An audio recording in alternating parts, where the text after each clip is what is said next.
استاد محترم یو ډیره مهمه مسله ده او ډیره مهمه موضوع ده چې په اوس وخت کې ګڼ شمېر ځوانان ورسره لاس او ګریوان دي. غواړو په دې باندې لږه کې بحث وکړو، تم شو، تر څو لیدونکو ته لږ وضاحت میلاو شي او هغوی په دې باندې وپوهېږي چې آیا دغه موضوع رښتیا هم ډیره مهمه ده او که نه ده. ډېر کله ځینې ځوانان د واده په اوله شپه باندې په خپله ښځه باندې بدګمانه کېږي او دا فکر کوي، دا تصور کوي چې چونکې زما د ښځې وینه رانغله او دا پاکه ښځه نه ده، بیا د ډېر لویو ستونزو او لویو ننګونو سره مخ کېږي. ځینې بیا له جذبې نه کار اخلي او په هماغه شپه باندې د ښځې او د دې دواړو ترمنځ بیا نو تاوتریخوالی شروع کېږي، شتون لري. آیا استاده دغه مسله چې اوس فلحال دغه ځوانان ورسره لاس او ګریوان دي، دا تاسې له کوم اړخ نه څېړئ؟ آیا دا په واقعي معنا کوم غیرت دی او که نه دغه ځوانان ناپوهه دي؟ مننه. ښه سوال مو وکړ، ښه سوال ته مې اشاره وکړه. د بکارت او یا دغه نازکه پرده چې کومه په فطري ډول باندې الله تعالی په ښځینه‌وو کې ایښې ده او موجوده ده، دا په دې کې ډېر حکمتونه دي. د دې په اړه باندې ټولنې مختلف نظریات لري. مثلا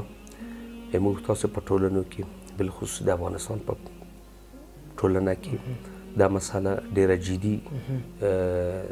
ډېر توجه ورته کیږي او په ډیره درنه سترګه ورته ګوري. ولې متاسفانه داسې ټولنې دي چې مثال فرض وکړه د افغانستان خارج یا مثال بهرني ملکونو کې په بعضو کې هم په متوسط ډول ورته کتل کیږي، په بعضو کې بیا بیخي التفات نه ورته کیږي، یعنې غربي ټولنه او غربي ټولنه کې هلته دا کوم عیب نه دی. او دا چې مثال دغه ستونزه کله کله ځینو ورونو خویندو ته بالخصوص په وخت کې چې دوی واده وکړو او بیا د واده لومړۍ ورځ او شپې وي، واقعا چې خلک ډېر پاملرنه ورته کو او مهمه یې ګڼي دا مسله. نو کله کله داسې واقع چې پیښیږي، زموږ ګران هیوادوال باید دې خبرې ته متوجه اوسي چې واقعا دا پرده چې ډېره نازکه ده، تقریبا ډیره نازکه ده او ډیره باریکه ده. کله کله د دې ازاله په دې توګه هم کېدلی شي چې په خپل سر د بینه ولاړه شي، او کله داسې هم پیښیږي چې کله د دې ښځې عمر ډیر شي، وځنډېږي، واده ونه کړو بنا پر تقدیر او نصیب باندې، نو بیا هم ازاله یا له منځه وړل امکان لري. او کله داسې هم کېږي چې په یو شي سره زور وکړو یا یو شی جګ کړو، بیا هم امکان شته دی چې له منځه لاړه شي. او کله کله داسې هم کېږي چې یو ځای نه بل طرف ته ټوپ اچوي، خیز اچوي، چې هغې په نتیجه کې هم له منځه ځي. آخري درجه یې دغه ده چې کله چې هغه ازاله مابین ته رسي، هغه په کوروالي سره هم کېږي. دا کوروالی به دوه ډوله دی، یا به داسې وي په صحیح طریقه به وي، په نکاح شرعي سره به وي، او یا به خدای مکړه په بدلمنۍ او زنا سره کېږي. نو کله چې بیا هم با وجود د کوم ځوان د داسې یوې مسلې سره مخامخ کېږي، نو دا ځوان باید خپل عقل په کار واچوي. صحیح ده چې مهمه موضوع ده، ولې دلته په انسان کې خو نور شیان هم مهم دي. اوس یوه ښځینه به وي، فرض وکړه دا شی به په ځای وي، ولې ژبه به ډېره بېکاره وي، اخلاق به بېکاره وي، مثال برخورد به صحیح ناوړه وي، صحیح به نه وي. نو د ټولو موارد چې په نظر کې سړی ګوري، دې موضوع ته هم باید ډېر یعنې د له سوچ څخه کار واخلي. فرض وکړه د دې عامل پوښتنه وکړو چې آیا دا کار چې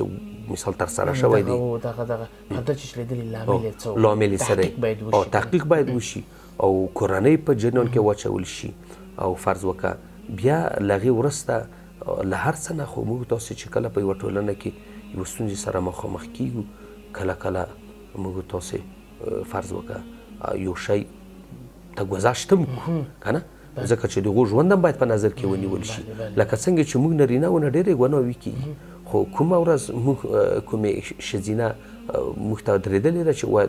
دا کار ته ترسره کړو یا دا ناوړه کار ته وکړو، خو انسان دی بیا هم نفس او خواهشات لري. که کله دا پیښیږي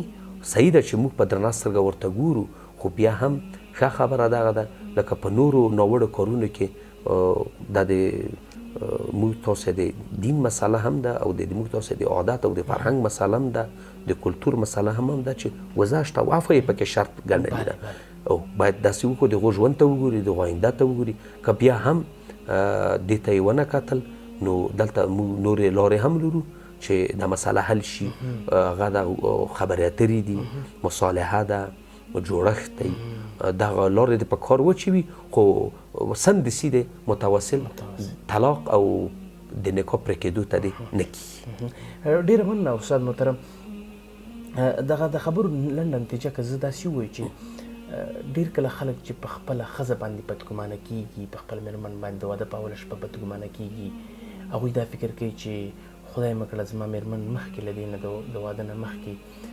له چا سره نزدېکت کړی